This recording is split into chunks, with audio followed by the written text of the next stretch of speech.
Evening, Craig. Evening, Howard. Craig, 7 goals conceded on the road since we last spoke. Are you confident we're not going back to early season frailties? Well, that's how it looks, particularly the Chippenham game.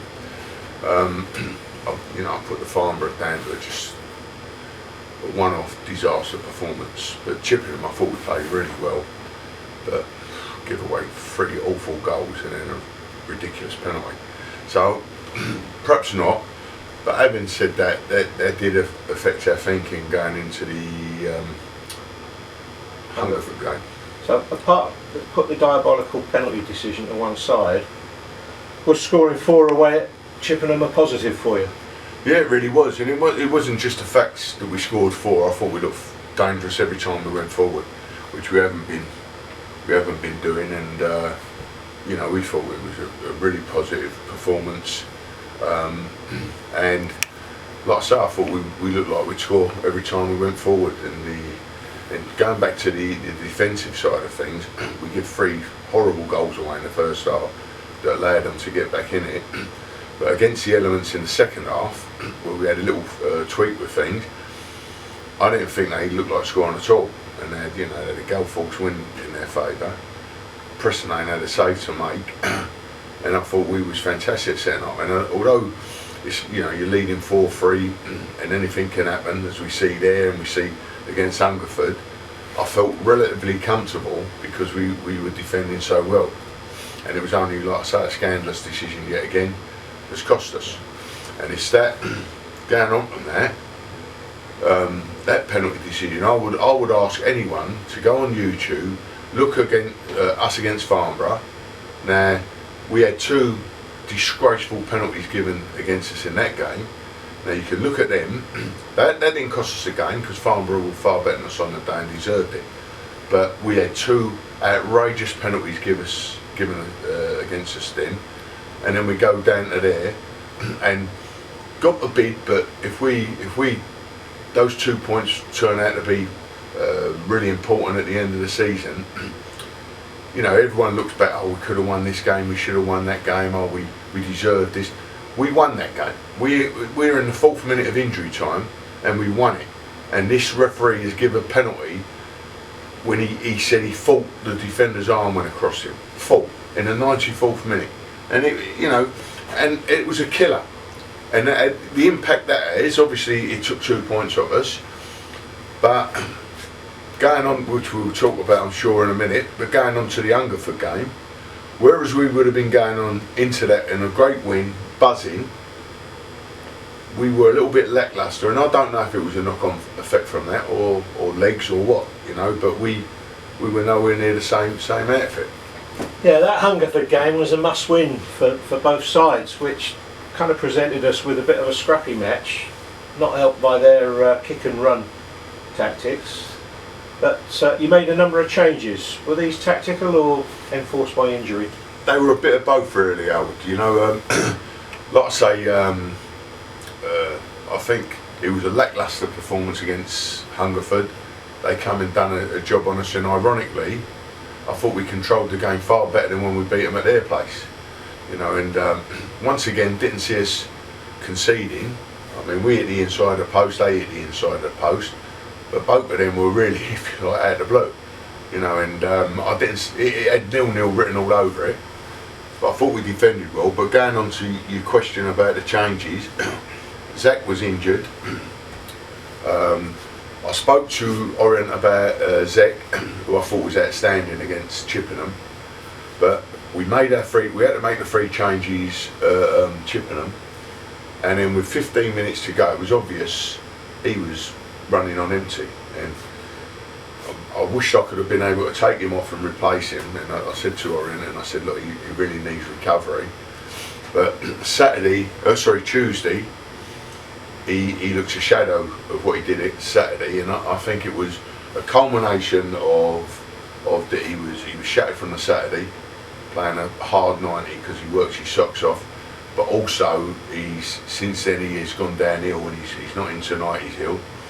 So I think it might have been a bit of both on the.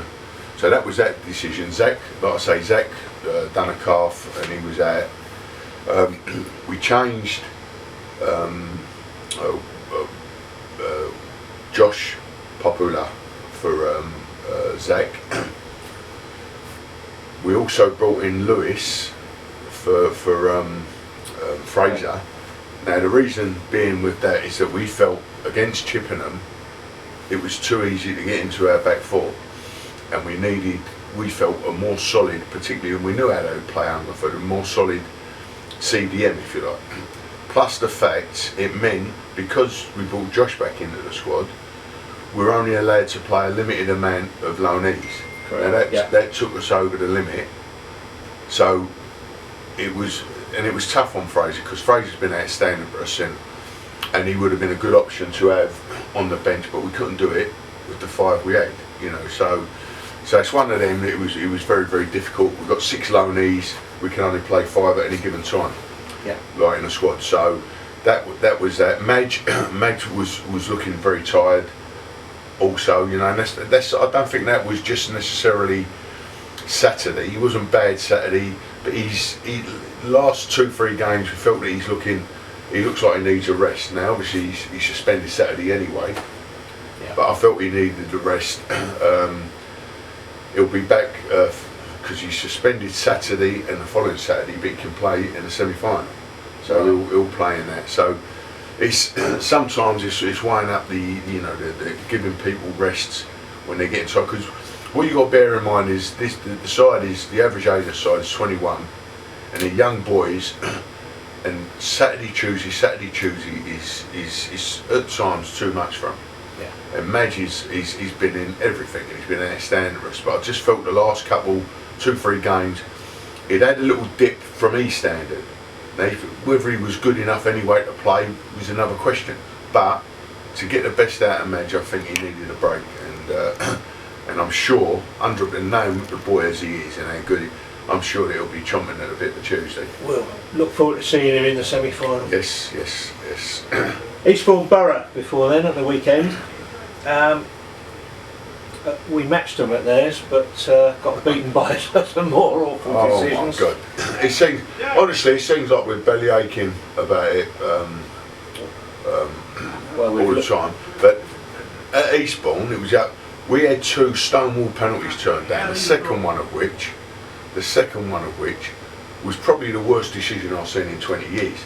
It was horrendous. And once again, look on YouTube. You can't. And this is, we all went in a bar afterwards. We talked to the Eastbourne boys on the line, the goalkeeper afterwards, I know well, and they were so apologetic, which they didn't need to be, because at the end of the day, you know, if you get a decision go for you, great, happy days. But it was disgusting, a disgusting decision. Maybe we need to practice tonight getting runners in behind, because they've still got the same goalkeeper. He's a good keeper, but you know, he's a good keeper. They're a good team. They've got a good manager, good club. You know, really, and I think they're what we aspire to be in a couple of years. You know, they've done so well, and so. It is, you know, there's that saying that these things even themselves out over the season. Never in a million years. I can't remember us getting penalties like that, or getting awarded penalties which I thought, that was a bit soft. It's not happening it's happening too regular, and the points is costing us. We are where we are because, you know, we've got a lot of faults in our game, but it kills you. You know, if we get beat by Chippenham or any of these sides, and it's whether they got a fluky goal on it, great, you know, no problem. If a referee decides it with a shocking decision, it really does take lumps out of you. Grips a bit, doesn't it? Yeah. They've won 3 and lost 3 of their last 6. What are you expecting from them on Saturday? Same as what I say to you every week, Howard. It's going to be a tough game. They're a good side. They beat Farnborough Saturday, and I'll be honest with you, when I know we were bad against Farnborough, but I thought they were exceptional, and I expected them to really push on and make the playoffs. But whether they will or won't, I'm not sure. But then on the back of that performance, I expected them to go to Eastbourne and get something. but Eastbourne have beaten them, so it shows you that they're a very good side. But you know, in the league, any team that are not on it on the day will get beat. Yeah, yeah. You've touched on the injury situation and illness, so we won't go through selecting who you're selecting from this week, but we could ask, the recent signings you've made appear to have impressed some of the fans. Are you as pleased as the fans? Yeah, you know, by and large, I think Zek has been outstanding. Temi has gone back to he's gone back to Aveley on a dual reg. We just felt he needs games. He weren't really what we was looking for at this given time. But you know, he's a great lad, and I think he just needs games. Temi. Other new lads, Josh has come in, and I thought he looked a real handful the other night without getting in the game too much. Now that was, whether that's partly him or partly that we didn't have a Fraser and Madge that was necessarily feeding him a lot more, you know, because I thought he had the fullback on toast, and you know, I thought he was a real outlet for us, but either we didn't use him well enough, or he didn't get on it enough. Is debatable.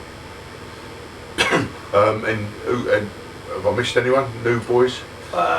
Tyrell's been going well. Tyrell, yeah, he's not new. He's old. He's old. Tyrell is fantastic. He's to me, he's been the one player over the last 3, 4, 5, 6 games that has consistently been good. And you know, and he's 100% every game.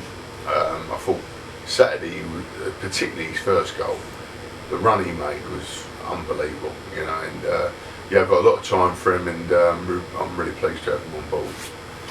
Thanks very much for your time, Craig. We'll let you go and run your session tonight. Cheers, lads. See you later.